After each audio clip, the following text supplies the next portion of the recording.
Thanks for joining us for another episode of the Freedom Sisters podcast. As you know, the Pink Berets are sponsoring the podcast all month long.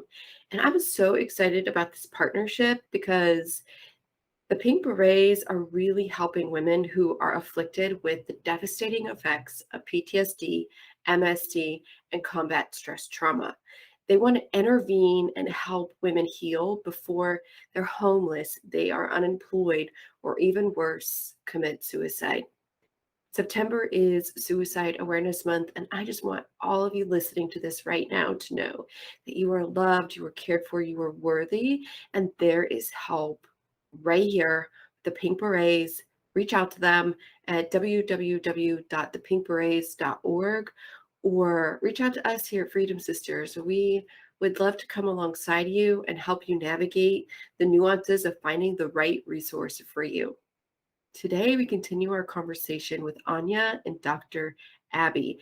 And I'm really excited to talk about this because they both really highlight the group therapy, the individual therapy, and even the family therapy options that are available with the Pink Berets.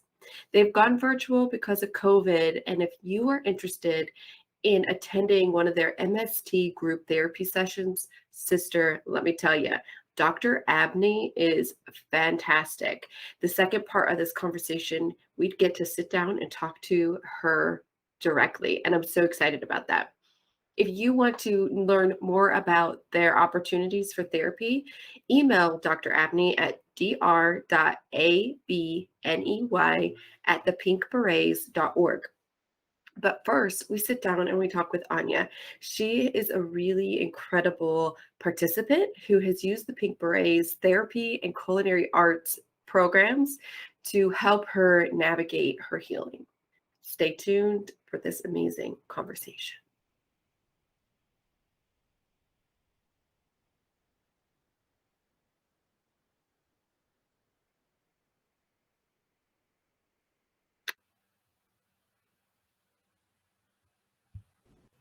Welcome. I'm Kerri Jeter, and this is the Freedom Sisters podcast, a show where my sisters in service talk about her life journey, from hardships to victories and everything in between.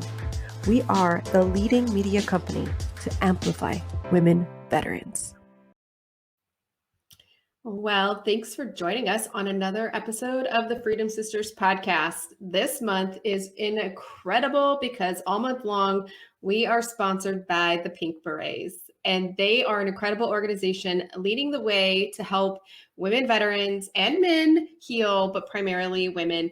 And I'm just really excited to sit down and talk to women who have both been a part of the organization and serve, but also women who have sought services with the Pink Berets. So we're going to jump into our conversation today with Miss Ayana Brown, and we're going to see what she has to say about the Pink Berets. Hi, welcome. So, my name is Ayana Brown. I am a Navy veteran here in San Antonio.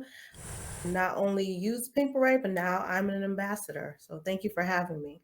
Oh my gosh, I am so excited to sit down and talk with you and all the women. We're going to talk to 8 different women, hopefully this month, maybe more, who are part of this organization. So could you just tell us a little bit more about your time in service and what led you to join the Navy in the first place? Okay. My time in service began in, and I'm kind of telling my age, 1999. I don't care. I'm okay with that. That's right. That's when I joined the Navy. I'm originally from Brooklyn, New York. I'm the first generation American in my family, and and the eldest. So I decided to join the Navy. Straight out of Brooklyn. I was a nuclear machinist mate. So my schooling was in Goose Creek, South Carolina, and this was before women could actually work on the subs. We could train on the nuclear subs, but we were not allowed to actually serve on them out in, when we were not in school. So what brought me here is, well, I won't call them unfortunate, but some events happened during my time that, so I do have a diagnosis for military sexual trauma and PTSD amongst some other issues that came up physically during my time there. So I moved to Texas in 2017, and that is right after, while in California, where my husband, who was still enlisted, he was stationed there in Coronado, and I was able to find a veterans program that just really introduced me into finding others. I never knew there were veterans programs. So that was actually the Travis Manion Foundation, because I was there in California and I was struggling. I got out in 2005 officially, my 6 years active duty. And since then, civilian life it's hard. It's hard Mhm. just because, I just never belonged. So just as we're getting ready to leave his last duty station, I became involved with Travis Manion Foundation and their motto of "If not me, then who." And it just started me on the ball of realizing that no matter where I go from now on, I have to seek out some veterans groups. Came to San Antonio, like I said, in 2017. Um, just started searching. I started searching for the Travis Manion here, the team Red, White, and Blue, just any and everything. Finally, I went to an event at the Stephen Cohen Center, and that's how I found out about the Pink Berets. And the first time I went to an event, it was a culinary arts, which is my favorite program. You usually see me there. I'm trying to give other people a chance now, but it was at the Double Diamond Equestrian Center, and it was very surreal. The atmosphere, the women, when I first got there, I'm very quiet, but I started feeling comfortable. So that's how it started off for me with the Pink Berets. Oh, that's awesome. So what was your actual MOS or whatever, I don't know what the equivalent is that the Navy calls. You said you worked or you trained on the submarines, but what Mhm. was the actual MOS? Just take it back just a little bit more to your Sure. time in No service. worries. So I graduated from the Navy's Nuclear Power School and Prototype. So I was a nuclear machinist mate. So in the Navy nuclear world, there was you can be a machinist mate, what's that, electrician's mate, or electronics mate. I was the mechanic. Okay. So you were basically attached to subs, but you couldn't go underway on them, but you Correct. worked on the equipment. During my time in training, at that time, women could only be attached to aircraft carriers. Okay. All right. So how many times did you move? Did you have any deployments while you were in service? Honestly, I ended up not even doing that. I was stationed in Virginia, and right before probably I finished my first enlistment, I did become a mom. And so I actually thought it was best for me to not re-enlist and just take care of my son. Nice. Awesome. Well, congratulations on motherhood and service. I mean, I love it. No matter if you serve 4 years, 2 years, 6 years, deploy or not deploy, like Mhm. women who step up to serve are still in this amazing legacy and lineage of brave and beautiful women who will sign up that the rest of the country won't do. And so I love how you made mention to something that so many experience when they're transitioning out. They just don't feel like they belong. It's really Mhm. hard to connect to women who don't understand what it's like to have that military experience. And then our experience is obviously very different than our male counterparts as well. Even the fact that you could train to be on a submarine, but actually never go be a Mhm. part of a submarine group is even, you know, validates that. That's the word I'm looking for. And so, how, when you were even as a military spouse, because you said your husband was enlisted, did Mhm. you still felt it was hard to find some place to belong within that circle too? Oh, absolutely. The thing is, once I finished my enlistment in 2005, I was a single mom. I ended up meeting my husband after I got out of the service, and he stayed in. So he did a full 24 years. What I found was, I guess even going back home, I went back home to New York, and that's when I really noticed the difference in me. My expectations were so different. My patience was very low with people, because When I do something, I do it what I feel is to the fullest of my capabilities. When I schedule something, I'm there. And, I was being looked at, or I felt like I must look like I was just too on edge to relax. But, you know, this is just how I knew to be effective. And Yeah, that's not how the rest of the world around me was operating. for sure. For sure. I was both.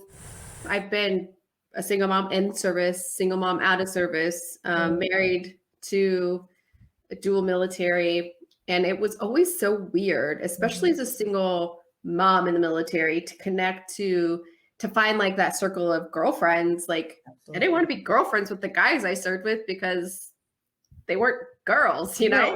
And so you try to like find that camaraderie somehow outside of the uniform, let your hair down and just kind of relax and be Mhm. able to talk mom things. It was always very hard to find that. So I can totally relate to that, as well as so many women who listen to this podcast and are seeking services like the Pink Berets Mhm. offer. So if you could just tell us like what attracted you to the Pink Berets and what services did you have you used with them?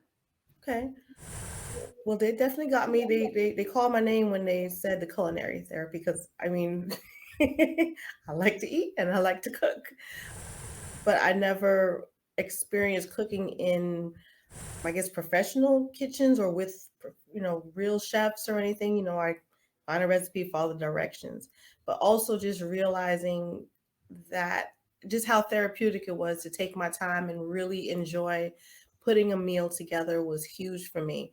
And then to do it with other people, this was usually just my thing, and everybody in the house, they're happy with whatever I've eaten, but to really start enjoying the process, that was a big thing that I got from going to culinary therapy. And what I really, really am grateful for the Pink Berets was that they sometimes had options for my husband to come with. So I felt, very grateful that he could be a part of something that I was doing to just, work on me. And again, it ended up being like a free date night. So it was great. I also do sometimes the art therapy, which is online now with Jill from Bill House on Mondays. And oh, I even participated. They had a, like, I guess like almost like I won't call it a CrossFit, but a high intensity workout at Power Park Fitness, which is pretty much like an outdoor ninja warrior type of place that Fun. people go to train. And I got to do that, which was so much fun. Other than that, just events around town. But culinary therapy is, I'm usually like the first one to sign up. Oh, That's that's cool. So when you say culinary therapy, Mhm. what does that mean? Like it's what does that mean? Because in my brain, I'm like, oh, that sounds really great because Right. it's an art form. But where did you find healing in that? And then what does that mean when you say culinary therapy? Well, I I feel like when I go to these events, cooking is not just me hurrying up and putting something on a plate. It's more preparation. It's let's take our time and learn how to maybe cut something in a certain way. And then the chef is very always, whichever chef that shows up is always very patient, and just you're learning new skills. So for me, it is therapeutic. And we also, as a team, maybe somebody might be on the onions, somebody might be on something else, but we're teaching each other. We're laughing, we're joking. It's they're usually pretty small classes and pretty spaced out even before COVID. But it's just fun, and at the end we get to eat, so you can't go wrong with that. And there was actually one more event that meant a lot to me that I forgot to mention, and that was right, I think when COVID first started, we did, I guess you can call it like a photo shoot for sexual trauma survivors. And for me, that was huge because one, I don't like taking pictures, but two, this was me finally owning up to something publicly. And I remember showing up for the photo shoot. Thank goodness Dr. Abney was there, Stephanie was there. But I remember I just started sweating, like, what am I doing? And most importantly, how's this going to affect my kids? How's this going to affect my husband? Mm. But, we talked before because I talked to my kids and asked them if they would feel how they would feel if I did this just in case. And, they were proud of me because, I just at this point, Kerri, I'm tired. I'm tired, tired, tired of being stuck.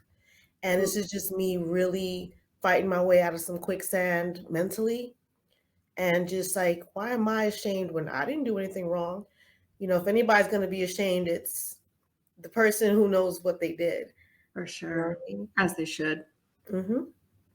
Yeah. Wow. So, what was the photo shoot experience like? Was it an empowering pose? Was it the process of getting ready and feeling beautiful and being what was that for you that really kind of helped you break free?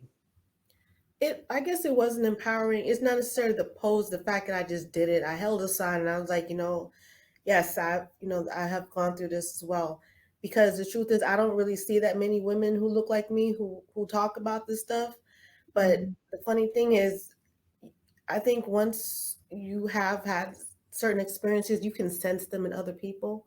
So Mhm. they may think that they're hiding it, but their actions, some of their responses to stressors, they become very familiar, and then you can tell somebody who is trying to hide something, but they're not doing it as well as they think they are. Oh, that's good. I like that. I love how you said, like, you just have to slow down and enjoy the process. Yeah. And I feel like that's so key to so many when we're going through this healing journey is to slow the brain down, Mhm. find your breath, learn how to relax. And whether that's through cooking or art or photography or just being in a group of like-minded women who are there to support one another, it is so empowering. And that one is one of the things that I love so much about the Pink Berets is there Mhm. is a plethora of Oh, options yes. within that organization because I'm going to heal differently than you, but I Mhm. love how Stephanie is just like, "Oh, you want to pet chickens on a Mhm. farm in Oh, the yeah. rain. That's going to help you. Absolutely. We will get it. We will do it, Oh, right?" yeah. Like Yeah, she's it's all very about open. that. She's very open. Between her and this another organization, Circle of Arms, I stay very busy. Like, even with COVID, just from our outside stuff. Yeah. And I didn't even mention the actual group we have on Thursdays, the called the MST group, which is private, and Dr. Abney, she hosts it now. The funny thing about that one is I used to be one of the only people who would go when we were meeting physically. So I remember working late just to stay late enough because it was pretty far for me, but it was worth it. And to have that one-on-one time with Dr. Abney really was helpful. We try to advertise and get other women out, but I get it. I get it because it made me remember when I would isolate and just to kind of see, okay, that it's like being on a track and you're in a different lanes. I might be further along in my lane than somebody else, but we're still going the same distance. Yeah. That's how it felt. But that right there was another huge help for me. That's so good. Now, being in Texas, where the Pink Berets is, you guys were probably, I know you were, I'm not going to say probably, Pink Berets Mhm. was definitely very active with the Vanessa Mhm. Guillen Oh, yes. situation over at Fort Hood. Do you Mhm. feel like there has been more women that are now showing up because they feel empowered because there's people have been more honest because Mhm. that was just so egregious and so public and so heartbreaking with her family, like Mhm. fiercely fighting for justice, although we haven't quite obtained justice yet, but fiercely fighting for her. Do you feel there's a more women coming up and coming forward with the Pink Berets to be seen and to be healed? I think slowly but surely, yes. I was at one of the rallies that the Pink Berets hosted with some other organizations, and that was a definite game changer for me. For the first time, again, I'm outside. I do see a few faces that I was that I knew, but there were people there with their kids talking, telling their stories, men telling their stories in front of everybody. It really was. I remember feeling like my breath was being taken out because I didn't understand. Like, oh my gosh. But what sent me over the edge was the responses of the audience. We believe you. I had never heard that before. Never. And it literally made me shake and start crying because I'm like, I've just never heard people say that to anybody. We believe you. Those three little words. And I remember becoming pretty overwhelmed that I had to leave. But of course, everybody was calling me to check on me and everything. But I had to, I guess, lean in. That was the beginning of me leaning into some stuff because I definitely felt like isolating my husband. He was like, okay, you know, we know battle stations, we know what's going about to go down. But this time it was different because I was like, okay, I think I'm supposed to do something now. And that was when, I just started looking for any kind of education on how to talk to people who have had some trauma because I want to be able to teach my family how to talk to me, just what to say, what are the right things to say to help me when I'm in a state that, of pure emotion, of pure pain and just trauma sometimes. Because especially now, with everything going on literally as a couple of days, Yeah. there is emphasis on the veteran. However, I can tell you from experience that our families serve too. And we need to make sure, when maybe the veteran who's, triggered cannot, as a community, if we could still look out for the families, because if I'm triggered and I'm in my sanctuary and I'm closed off for a day, my kids don't have access to me. My husband doesn't have access to me. And when I say me, I mean, the bubbly, loving, give me a hug me, because I'm curled up in a ball, Mhm. you know? So it's really important, I feel that. And that's why I appreciated being able to bring my husband sometimes with me to these events and just be a part of different things to just continue to For get better. sure. For sure. That's so great. Now, it seems like you're still on this journey, and I don't know that we ever fully arrive. I don't know. We just learn more and better coping skills and how Mhm. to calm ourselves and how to bring ourselves back to center and back to our bubbly, loving, Yeah, welcoming and hug me selves. yeah. What advice would you give to other women who are maybe not as far in their journey that you are, and what they can do, what step they should take to step into healing? Okay. Well, first up, I want to make sure that whoever listening to this understands that wherever I am on that track, I fall and I stumble, and to this day I don't expect to ever be perfect. That's just number one. And stumbling does not mean that nothing has worked. It's just human. And giving ourselves that grace and that patience, we we have to be a lot more patient with ourselves. But my biggest thing is, making sure I'm using all the tools and programs available, and more importantly, my why. I don't want to keep letting trauma punish the people who I love by taking me away. And the first person I had to start loving, and I didn't do that till maybe a couple of years into my marriage, was myself. And really start being nice to myself. And then after that, I got better at being nicer and kinder and more loving to everyone else. I love that. I love that. If you were to encourage somebody to seek out services at the Pink Berets, why do you love them? Why is the Pink Berets like the place to go for women who need healed and help in whatever it is that they're struggling with? Well, for one, it's kind of like what you touched on before.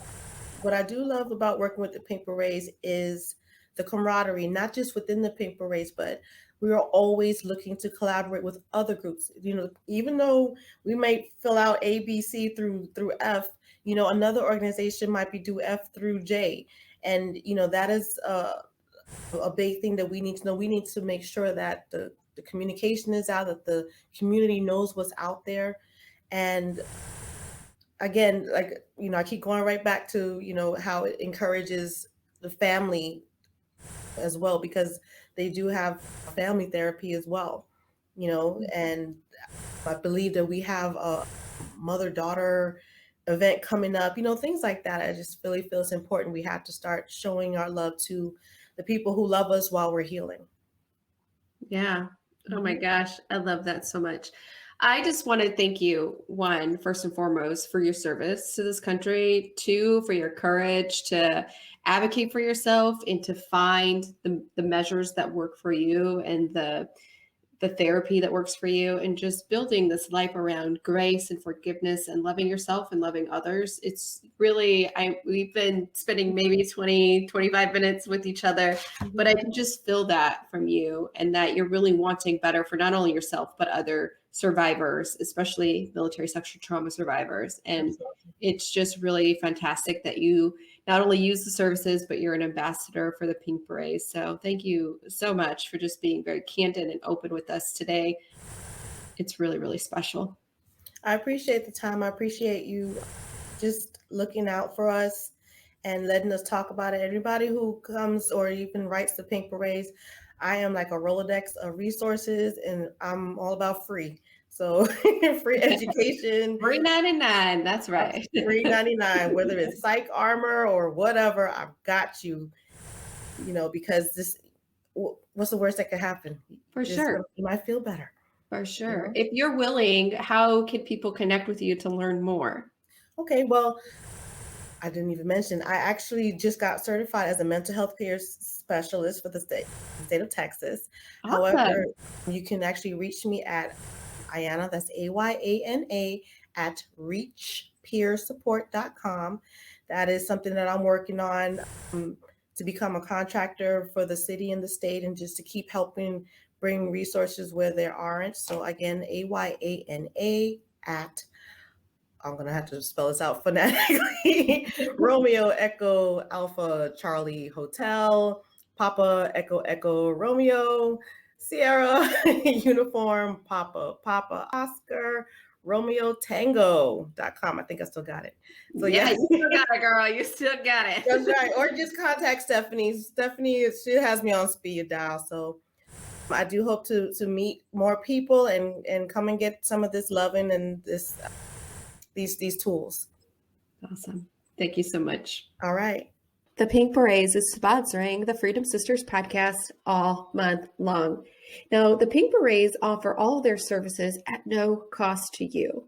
They offer many types of therapeutic techniques to help you process and come to terms with your experience, gain mastery over your reactions, and reestablish a sense of hope. Whether you have experienced post-traumatic stress, military sexual trauma, or combat trauma stress, the Pink Berets is committed to you by offering you individual, group, or family therapy, culinary art classes, photography class, visual art class, equine therapy, women on the water, and many, many more special events and opportunities for you to regain that sense of hope and build community with your sisters in arms. Go over to www.thepinkberets.org today and find out which service is right for you.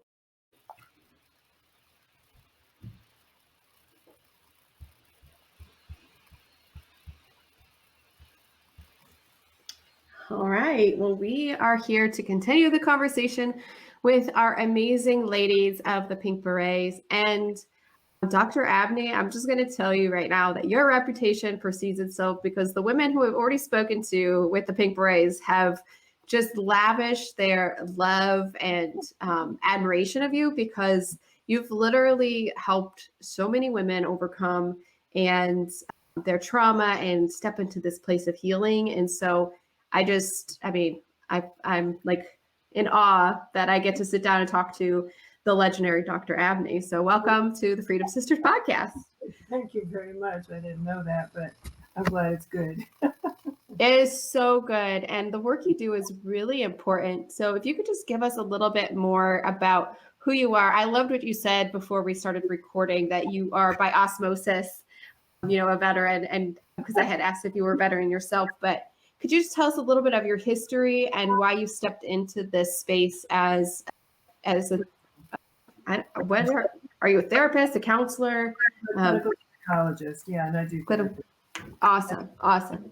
Yeah. Well, I think my upbringing probably ultimately brought me to Pink Berets. My father had PTSD, pretty severe, from having been in combat in Okinawa in Leyte during World War II. And so I grew up with somebody who was hearing sounds and asking me things like, "Can you hear that?" And I'm like, "I don't hear anything." "Listen." "Oh, that's the refrigerator turning on." So a lot of he taught me to interact with the world in a way that a person with PTSD would interact with the world, a person with severe PTSD. So I grew up not trusting people and so on and so forth. So, but I learned a lot about myself, not just in psychology classes that I took, but eventually I ended up doing an internship at a VA hospital in Tuskegee, Alabama. And I was very competitive, and this is going to sound crazy, but this other girl wanted to work in the PTSD program, and I said, "Well, I do too," and I had no clue what PTSD was. So my job was to interview Vietnam veterans at the time for a 3-month inpatient therapy program, PTSD therapy program. And by the third person I talked to, I knew my father had PTSD. I had never heard his traumas because they didn't talk about them, the older veterans, but the Vietnam veterans had to tell me the traumas because that was part of the interview. So as soon as I heard the secret that my father was keeping from us, I knew how all that behavior fit in with his experiences during the war, and I knew he had PTSD. So, any kind of resentment or bad feelings that I had toward his anger and all these other things just melted in a heartbeat, because I could see where it came from. And ultimately I was able to help my family understand him better because of that. But so I worked there for a couple of years, and it just kept working in the VA, and I wanted to stay working with them because I felt that it was a great impact on me personally. I'm not sure anybody thinks about the impact that veterans have on their therapists, but they're the ones who taught me about PTSD and the struggles they went through and how they coped. And, my creativity helped me to help them maybe, and my sense of humor. I use irreverent humor. I like that. They did too, so we got along well. But and they were my age group too, so we could relate to each other. And but anyway, So that's an awful long time to be doing this work. So you started back, what year did you start? 84, just after the diagnosis had come out. And so it was very interesting to be in this system because the first person who wrote a book about PTSD was a Marine, and he was a Vietnam veteran, and he became a doctor at Purdue University, where I went to school later, not because of him, but just turned out that way. And so he's like the father of PTSD. But I did get to meet and go to conferences and talk with a lot of the early professionals that were learning about PTSD and doing the initial research. And so I'd read everything that there was to read about PTSD and started doing a little bit of research myself. But then I thought, I can't take myself away from the research because there's so many people in need of help. And the intensity of the experience with them as a therapist was very great. It was a very intense, personal, intimate experience of life and death every day. And so I just felt that I needed to spend my time helping the people rather than doing research. Little did I know I could have done both at the same time, and it would have been okay. But I didn't. That's just how I was thinking at the time. Right. So anyway, yeah.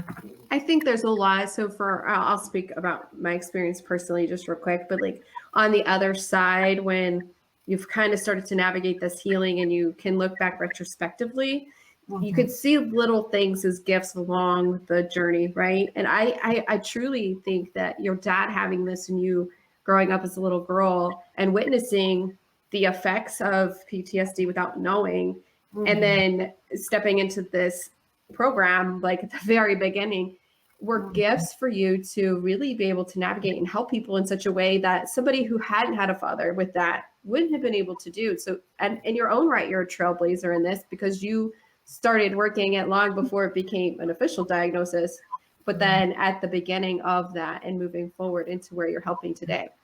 At what point in your journey did you start helping women with PTSD? Well, and so I stayed in the VA system, and I went to Waco after Tuskegee, and in Waco I started an inpatient PTSD program for women. Well, I thought I did, but I left soon after because I was going to marry somebody from San Antonio, and I wanted to be at that VA. So it kind of fell apart afterwards, unfortunately. But I did see women there, and when I got to San Antonio, I saw more women. I saw women who had been Vietnam veterans. They were nurses in Vietnam. Not a lot of those, but in Desert Storm, there were quite a few women came forward, and I saw women who had been in combat as well. So that was interesting because everybody was not tired of working with men, but it was the newness of working with a woman for a change that was kind of appealing to a lot of therapists, and so that was kind of funny. But so yeah, the military says that women haven't been involved in combat, for years. Like, they've been in combat for a long time. But so yeah, started then, and ever since then, actually. And so what happened was, after 20 years of working in the VA, I'd listened to all these people suffer for so long with their symptoms, and having gone through 2 or 3 marriages, and I thought, well, it would be awful nice to work with younger people and maybe help prevent their losing their relationship with their spouse and their children and families. So I transferred over to the Army at Fort Sam Houston, and I started a women's combat group, a women's military sexual assault group, and worked with women individually and so on. And I helped train some of the victim advocates, and then because other people were not interested, my leadership, in going to the Sexual Assault Review Board, I asked if I could go, and I did that for several years, which was an eye-opener as well. So I learned an awful lot from the military about the military. In fact, I told one colonel patient of mine, I said, I want to write a book, and it's going to be called Planet Army. And he laughed. He said, why? I said, well, I'm a civilian. I worked in the VA and with all these veterans for so long, and they told me so much about their experiences, but it's nothing like having worked on the base, talking to commanders, talking to, all the people in different roles and person, and I learned quite a bit from that. So I did get more involved as much as I could with everything to do with military sexual assault that I could. Yeah. On that as well. And so I helped also provide some trainings for different generals, and I liked that part because I could talk to them. I don't know that it made a difference, but I hear you. I hear you. Because fast forward to today, we're still encountering these egregious abuses of power. And, I think for me, when I hear you say Planet Army, I'm like, oh my gosh, that is the best explanation that I have heard so far. Because we look at it as a separate society, but they're really this whole separate planet. They're so far away from the realities of the rest of the world that it really does set them on a complete other planet. And I served for 12 years, so I totally get it. And looking back, it's really hard to kind of reconcile my service because I did have a good experience, but I also just was super assertive from very early. And there were things that I saw in my path that I was like, whoa, what is going on? And really upset about some of that as well. And it all had to do with abusive leadership, not necessarily the worker bees, but the abuse of authority. Right. And so now, reconciling that on the other side, it's like, I'm not going to shut up. There is no longer, the Army is no longer holding me under somebody's command and authority that I can't speak out. And so being in this space has been really even more eye-opening of the egregious things that are happening, because I'm no longer have that willful blindness, if you will. I just no longer have it. The wool's been completely pulled back. In your experience though, dealing with victims of military sexual trauma or others who are suffering with PTSD or combat stress, what difference have you noticed in how men versus women accept that treatment with these trauma histories? Well, that's an interesting question. My mother, who just died at 98 years old, was very bright and very, cogent and with it until the very end, always told me you should write a book about the differences between men and women. She always said that. It's hard to say. Women work better together in a group, I can tell you that. And they understand relationship more than men, or their patients. Well, yeah. We're what is the word I'm trying? Prepositioned to. It's in our DNA, right? We're more relational and nurturing. Like, oh, predispositioned, I think is the word I'm looking for. There we go.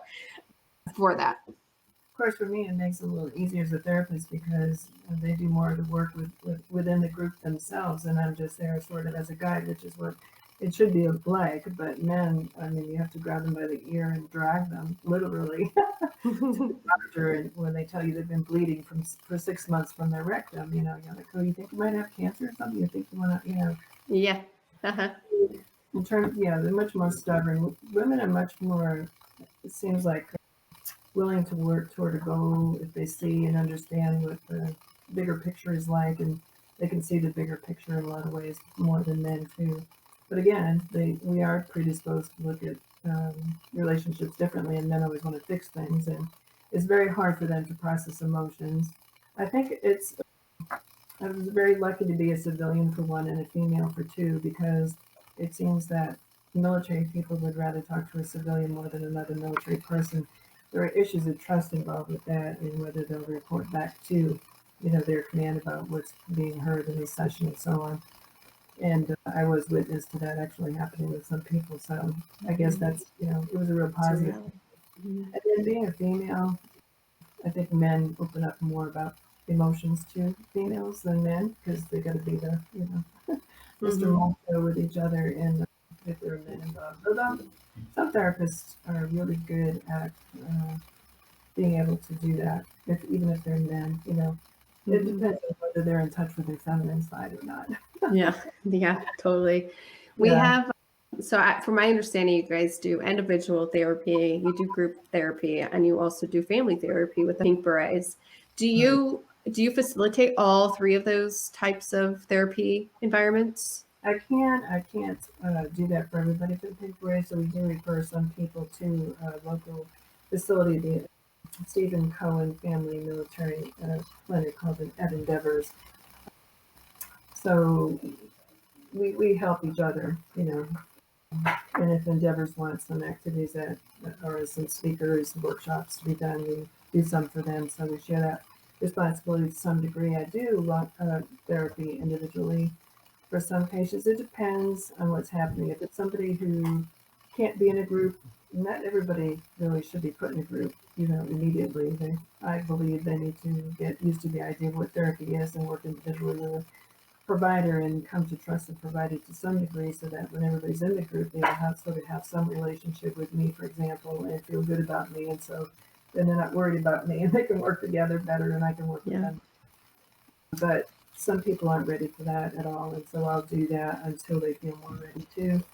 I do both the combat-related PTSD groups and the MST-related PTSD groups. Yeah. So for somebody on the other side of the couch, right, you're in the chair giving these incredible therapy opportunities for women who need this healing. Right. For somebody who's looking at finding a therapist, a psychologist, a counselor, what are some things that you can impart on them that to let them know that they found the right person for their situation? How do you know as a therapist, and then what can you tell somebody seeking a therapist? Well, I think it's the same for both of us. I want to be with somebody who's going to listen to me and respect me. And if I want help from them, I want somebody who has some experience if possible. But I tell people to shop around, even when I talk to them when they're doing therapy with me. Before they do, I said, if you think you can click with me, then, stay with me fine. But if you don't, it doesn't hurt my feelings if you look for someone else. You should always shop around for a person that you feel like you can get along with, that, and especially if they seem to care about you and helping you. The thing of it is that everybody can tout all kinds of different therapies. This one's better than that one, or they're all good, whatever. But research shows since World War II, every 10 years, there are meta-analysis studies that are done of therapy to see what are the factors that cause a person to be successful in therapy. And the bottom line is that if you have a relationship with a therapist that cares about you, you will do well. And it doesn't matter what kind of therapy that you get. That's what the research shows. So you can cut through all that other stuff by just knowing that.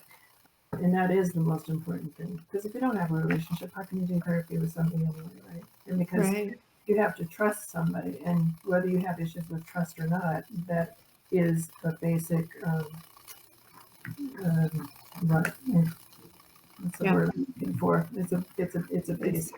Yeah, it's the It foundation. has to be there before any change can happen anyway. Because I'm Mhm. not gonna listen to you if I don't trust you. So that's Yeah, absolutely. It's a waste of time if there's not a relationship or the trust, because, and right, I think, sometimes that does take time. So go a right, few times, and if you just really feel like they're not listening to you, or right. they're just, and then that's the other thing too. A lot of times in therapy that I've gone through, it's like you start all over. They want to know all your childhood trauma, and they want to know all the things. And it's Yeah, like, at what point do you no longer have to go back and be in that moment? Like, right. Well, is that's there a difference of going all the way back or just recalling it, or how do you navigate those numbers? if you're talking about starting over with a new therapist, I think it's important to understand that if you go to a medical doctor, the medical doctor is going to do your lab work all over again too, right? And and part of it is because if there is any passage of time between when you saw the other person and me, for example, I'm going to want to know, are there any changes? I mean, you're telling me a lot of things, and I know a lot of things.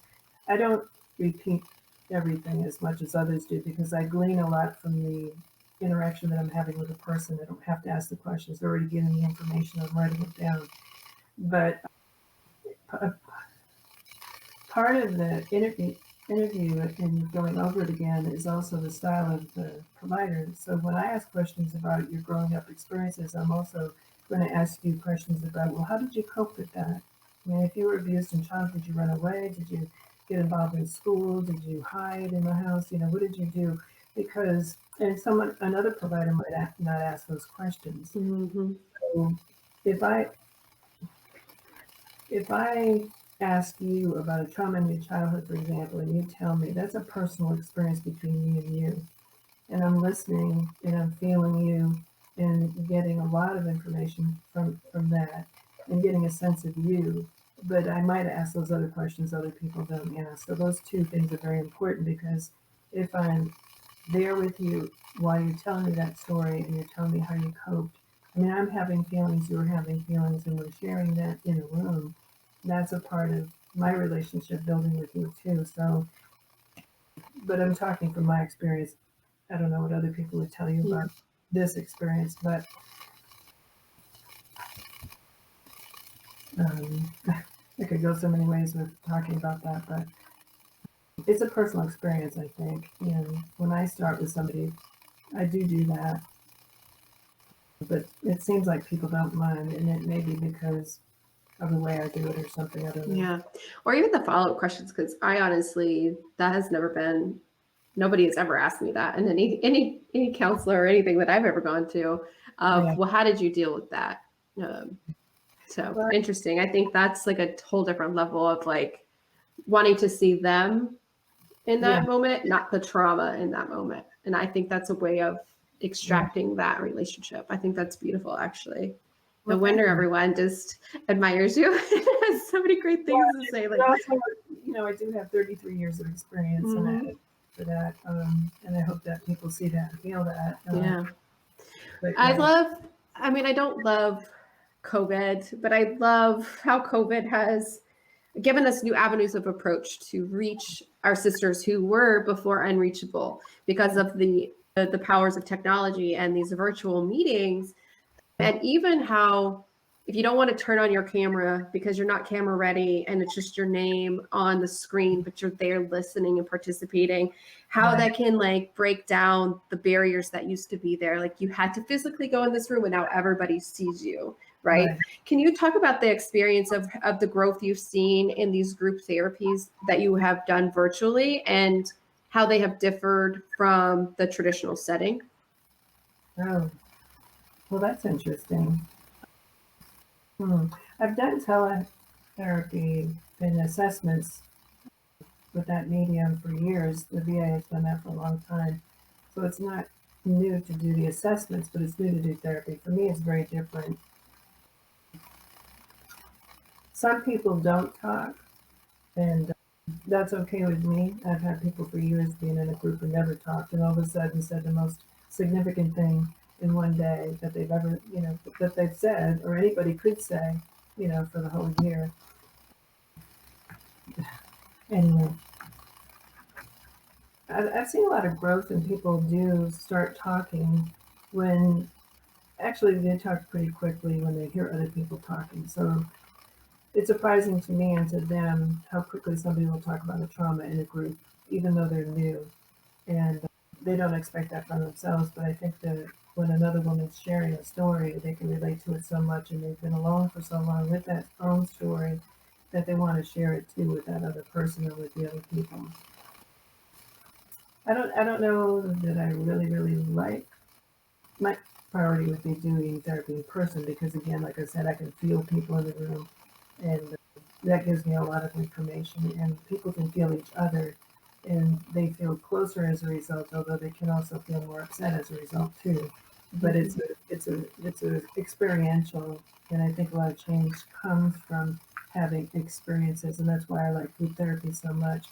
When you have intimate relationships that are intense and have good and bad feelings involved, there's a lot of change that occurs. If somebody says, I really love the way you do this, you don't have a good self-esteem at all, and other people start saying, yeah, when you first came in and now you're talkative and you're bubbly and you're smiling and all this stuff is going on, and they're like, what? Like, I can't see that in myself, and all these people are telling me right now, right here, and I'm open, my heart is open to that, then that's going to change how I feel about me because my heart is open to that. It's a little harder to do or have those kinds of experiences on Zoom and stuff, although it does still occur to some degree, I guess. Yeah. But some people are more comfortable without being seen, and that's okay. Some people prefer that, in fact, and wouldn't come otherwise. Entering a room is very difficult for most people when they first come to it.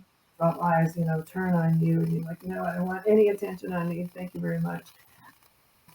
But by the fourth time, usually people are not having that issue anymore. And the same thing online too. But That's good. Yeah.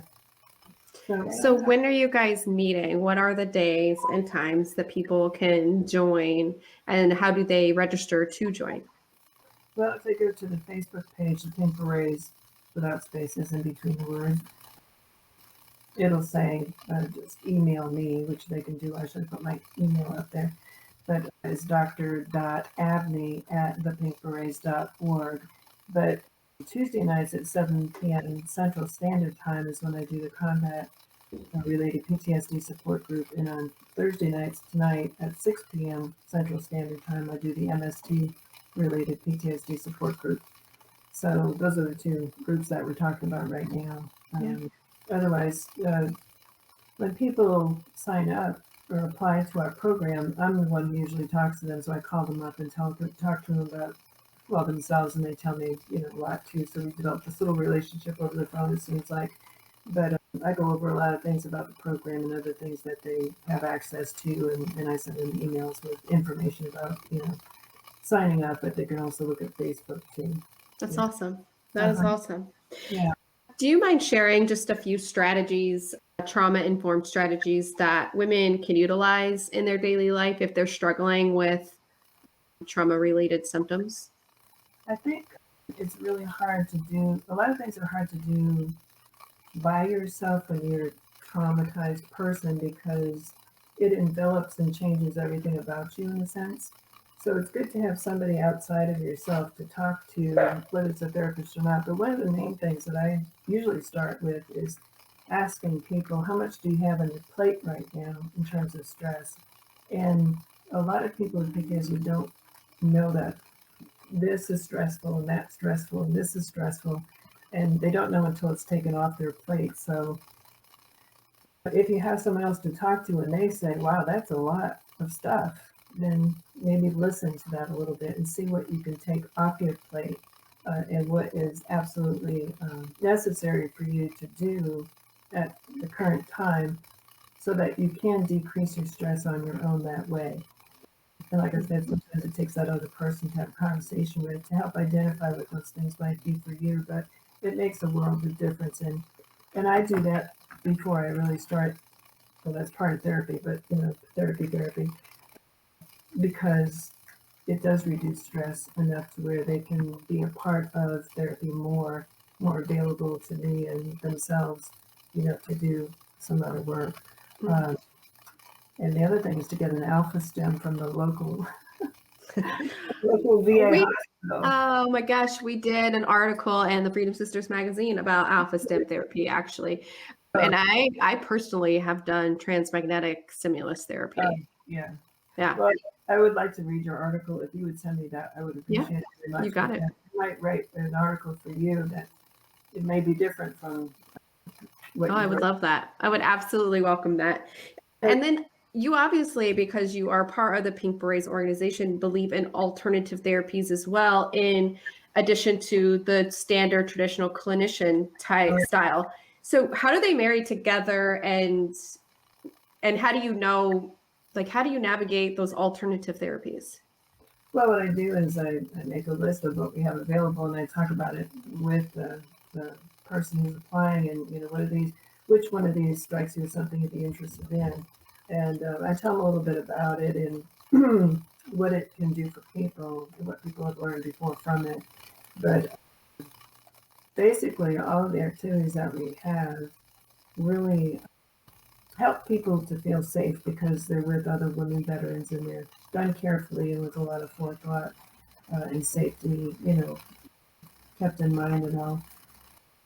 But so I make people feel safe, and that's number one. You can't do anything without feeling safe.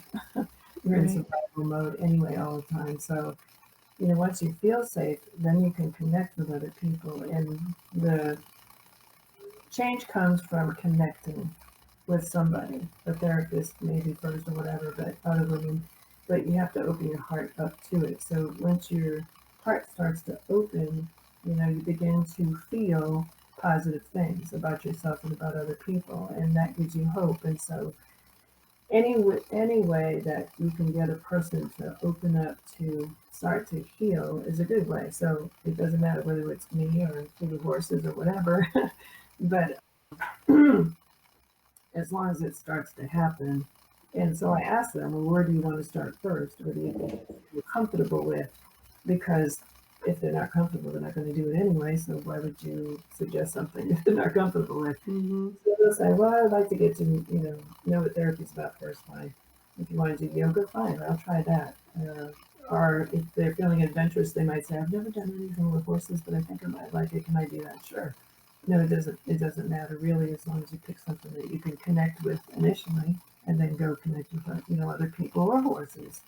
Because with the horses, it's about trust. It's about, lowering your anxiety enough for the horse to trust you and come to you so that you can eventually get near it and ride it, right? So, but it's the same with all the activities. I really love going to them personally because I enjoy doing stuff myself, but also listening to the women sort of behind me going, I should have done this a long time ago. You're here now, You're here now. Yeah, so for somebody to come out of isolation and be involved doing something with other people is great. Yeah. And otherwise they would stay at home. And I used to try to, and one of the reasons why I was attracted to the Pink Berets was because of that. And my husband, he was a psychologist also. He worked at the VA, he's a veteran. And he had the third largest PTSD program in the country. And part of the reason I think is him, but, and being a good therapist, but also he had a lot of outreach activities that he did. And he would go to the park with them, have cookouts and stuff. And, they didn't like it at first, the administration. We both do therapy outside the box. And, but you could watch people just grow and change by going and doing those things together. First, they would go by themselves. They wouldn't sit together. Then their wives were coming, kids were coming. There was an ex-POW in the woods. They eventually made it, to the picnic table and sat down. And, so you can just see change happening in front of your eyes. And that doesn't happen in an office all the time. And it doesn't happen in a building, So I would get in trouble for doing therapy outside smoking with cigarettes at a picnic table, and people would yell at me, and I'm like, I'm sorry, but this is really comfortable, and they would open up so much more outside the building for a walk. And inside the office, it was like worrying about if the door is going to open or something. I'm like, oh, let's just go outside. It's a nice day anyway, and so that's what I did. And I think it really helps. So comfort is real important. Yeah. Well, even when you just said, well, you're here now, like that takes away so much guilt and shame because in that moment, they're like, I should have done this so much longer. They're already kind of judging themselves and maybe even shaming themselves for not doing that. So I even think that approach of, well, you're here now is just such an overwhelming relief, even when I'm hearing you say it, that I can only imagine the individual who had just said that, how they felt. And then they're like seen and wanted and not like, Yeah. doesn't matter you weren't here 5 weeks ago. You're here now, and that's what matters. And we're here to support you, however that looks. Right. For something like as a last bit of advice that you would want to impart in somebody who's listening to this today and maybe struggling with, am I ready? What would you say to her? Well, I would say that if you're asking the question, you probably are ready to go find out more about it. The thing is that people want change and they need it, and they know that. It's just a fearful kind of experience to meet somebody new that you don't know. But once you start doing that, you get used to it and you get better at it. I didn't talk till I was 24 years old because I was scared of everybody on the earth because of my father, who taught me not to trust anybody. They're all out to get you. But when you're a little kid and believe that, everybody's extremely scary. But the more I talk to people, and I tell them personal experiences too, but the more I talk to people, the less scary they were to me, and the more like me they were, and they weren't scary at all. Some of them are like, why are you talking to me? But I got more confident and I understood people better, and the more I understood, the more outgoing I was. And then I was, you can't shut me up now, unfortunately, sometimes. But yeah, so it's, you have to at some point take a step, and the way I talk in therapy is take baby steps, talk to a friend first about it. How did it go? And try not to listen to everybody's negativity too, though, because, I've had two people, everybody talks negatively about the VA. Well, there's a lot of things about the VA that's difficult. So there are good people in the VA, however, and if you get past some of the stuff and you get a good person, that's what you need. That's what you see day to day. And you don't deal with anything else but walk into that person's office to see them. You don't have to go to the VA. They refer a lot of people to the community now, and there are a lot of people in the community that have been trained in how to treat PTSD that are much more knowledgeable than they've ever been. When I was in the military, I would refer people to the community because we're so overwhelmed with numbers of people ourselves that we had to do that. And I just got back from the soldiers about whether they were good or not, and that I kept a list of names, and I said, here's somebody that's good, ask for them. And it worked out okay. So, but if you don't take a step, then you'll always have your problem, because it doesn't go away by yourself, and it won't go away with even riding horses or doing art class. You have to be in therapy to address the trauma itself. And how that's done, it differs from person to person. I don't rush anybody through that, and if you feel like you are, then you have the right to tell the person, I don't want to rush, or let me take it slow. That's the only way I can do this. And speak up, because you're not in the military anymore, and you can tell a doctor to stop. Yeah, absolutely. Yeah. My gosh, like Stephanie, I had talked to her prior to speaking with you, and she's, as we all know, the founder of the Pink Berets, but she had said something about, because her mind and my mind are very active and we're always go, go, go. And she's like, Dr. Abney has this way of like calming the whole space. And I think it's so nice, because for somebody whose mind is very, very active and we're just kind of always engaged, it is really nice to interact with you, because it's kind of giving me just like a pause. Like, I'm going to leave this conversation and really just kind of marinate on the things that you have said, because they're very impactful. And, this career you've had, Dr. Abney, is really remarkable. And the work that you were doing is saving lives. I've heard from many women who have taken therapy from you and have worked with you that have said, Dr. Abney has literally saved my life. And so I know that the work is hard, the days are long, it takes a lot of effort to maintain your own sense of resiliency and peace of mind. But thank you so much for stepping into this space to help my sisters and to help my brothers heal from this. It's just very admirable. So thank you very much for all you do. Thank you very much. Appreciate your having me. Yes. So if you want to participate in a Pink Berets virtual event, please email Dr. Abney at dr.abney@thepinkberets.org. That's correct. If you enjoyed this show, please be sure to subscribe so you never miss an episode. Rate and review this podcast and share with your friends. Until next time, be seen, be heard, be known. Amplify women veterans.